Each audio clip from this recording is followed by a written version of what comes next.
Yo, yo, yo, SAI Trimaka, retrouvez-moi sur Hit Local. Boom.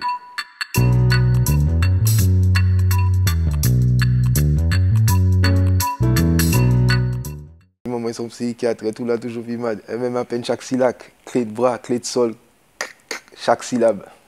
Elle même à peine chaque syllabe, clé de bras, clé de sol, chaque syllabe. Ok. Pourquoi c'est ta préférée?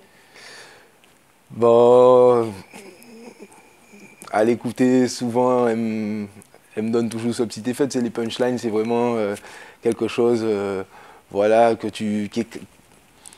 pour moi, ce sont des messages, ce sont des métaphores, donc ce sont des messages codés, cachés. Enfin, tu vois, il y a une forme de masque sous ce genre de message et voilà, d'avoir trouvé, voilà, de l'entendre, de savoir que voilà, je l'ai trouvé au moment quand je l'avais trouvé, elle m'avait grave fait plaisir.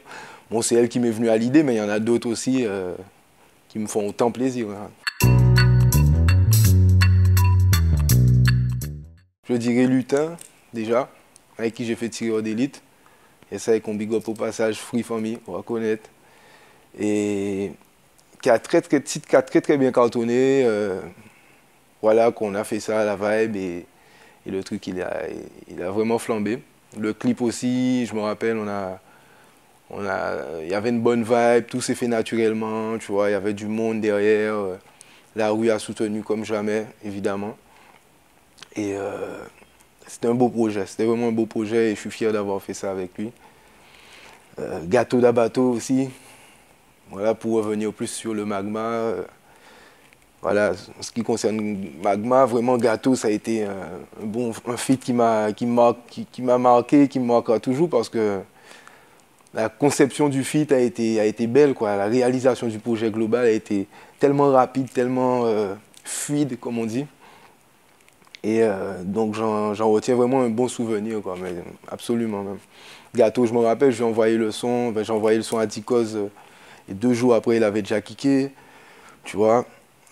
Après, tout s'est enchaîné, on est parti à Miami, même pas une semaine et demie après. Clip, good vibe, tu vois. Non, c'est un plaisir, quoi. Franchement, c'était pas un titre. Je vais détourner votre question. Ben ouais, puisque j'ai la réponse à cette question. Mais votre question, elle aurait pu être juste, hein, vraiment juste, hein, parce que vous ne pouvez pas savoir. En fait, c'est un concert qui m'a vraiment donné le déclic. C'était KSS, Caraccuration de Système, à l'époque, au Centre des Arts. J'aimais déjà la musique, hein, tu vois, parce que bon, voilà, j'ai été bercé dans le son. Mon père, ma mère, ils écoutaient du reggae tout le temps à la baraque, Lucky Dubby, pas mal de sons, donc j'étais bercé dans ça, mais il y a un truc qui m'a vraiment poussé à l'écriture, vraiment, et qui m'a transformé, quoi. Ce concert-là, je me rappelle, c'était de la folie. Le dancehall était très rare en Guadeloupe, enfin, en tout cas, dans les grandes salles. Tu vois, c'était plutôt des sons de système partout, un petit peu par-ci, par-là. Et là, tu avais un gros concert, quoi. KSS, dancehall, Kabaye. Et donc, je suis parti là-bas avec ma mère, tranquille. Et le truc m'a envoûté, quoi. Et depuis ce jour-là, voilà, je fais du son, quoi. Oui, c'est vrai que sur l'album, c'est une version longue. Alors, la première qu'on a sortie, c'est la version édite. Voilà, il y avait... c'était mon premier couplet, puis celui de Gâteau.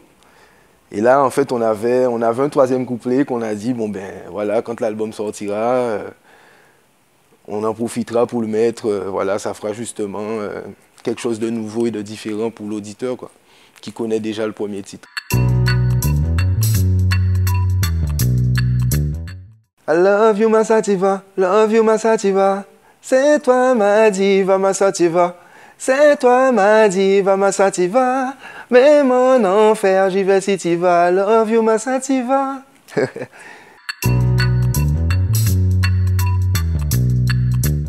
On parlait justement avec un frère. J'ai jamais pensé qu'il y en avait 11, quoi. Il m'a appris justement, vous m'avez informé, hein, honnêtement je le dis, hein, vous m'avez informé que j'en avais 11. Mais je savais même pas qu'on en avait 11, quoi, vraiment, hein, honnêtement. Je sais qu'il y en avait pas mal.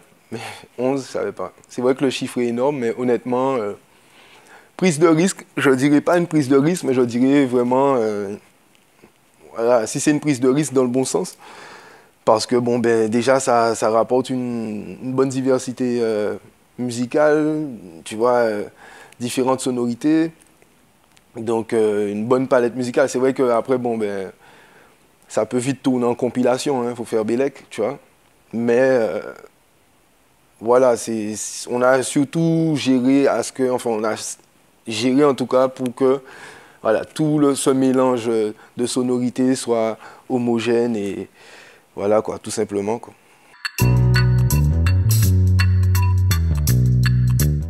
Bah Wild en fait, je l'embêtais tout le temps Wild. Je l'appelais tout le temps, je l'embêtais tout le temps avec du son, je lui demandais tellement de sons, tellement de sons, tellement de sons. C'est un gars avec qui je suis très proche. Tout simplement pour ça, on est souvent au téléphone. C'est un gars sûr à moi, quoi. Je n'ai pas peur de le dire. Donc, du coup, on a beaucoup échangé lors de la préparation de l'album. Et du coup, c'est pour ça qu'il a autant de titres, tout simplement. Il envoyait plein. Donc, forcément, il y a eu un bon pourcentage qu'il en est plein de placés, quoi, tout simplement.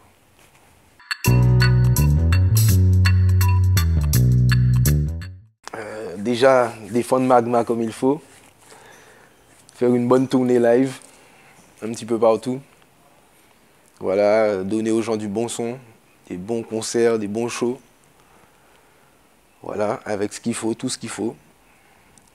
Puis après, ben, on verra vraiment ce que l'avenir nous réserve. J'aime pas trop me projeter comme ça sur les choses. J'ai déjà plus ou moins des projets qui trottent dans la tête, mais bon, comme on dit, il ne faut pas aller plus vite que la musique, faire les choses en temps et en heure. Là, c'est l'album Magma qui est sorti. Là, je défends mon album, à fond la caisse, on est là. Le rap, ben, pour moi, le rap, ça a toujours été... déjà, c'est mon univers, c'est l'urbain, c'est la rue, ça représente mon monde, ça me représente, ça nous représente le monde urbain. Le rap, c'est ça, et c'est une musique voilà, hein, que j'ai toujours écoutée. Depuis petit, j'étais bercé par le rap également, j'ai toujours vraiment écouté beaucoup de tout.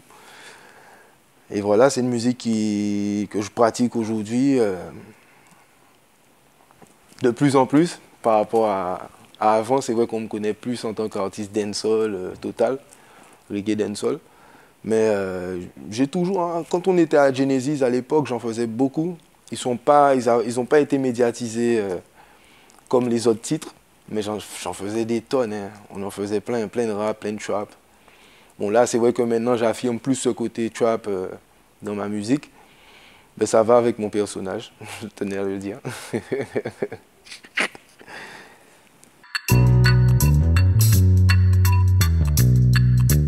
Ça fait partie de mes bases. Quand j'écris, ben, quand j'entends du son du dancehall, ça me fait toujours le même effet.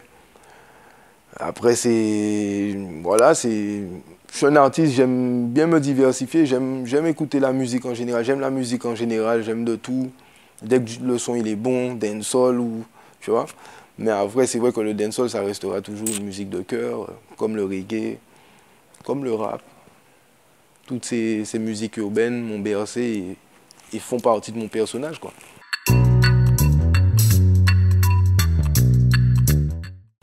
Alors, le titre qui me représente le mieux, je dirais que j'en ai deux. J'en ai vraiment deux sur l'album, Toute ma vie et Ciao. Ce sont mes deux sons qui me représentent vraiment. Enfin, voilà, ce sont mes sons préférés, quoi.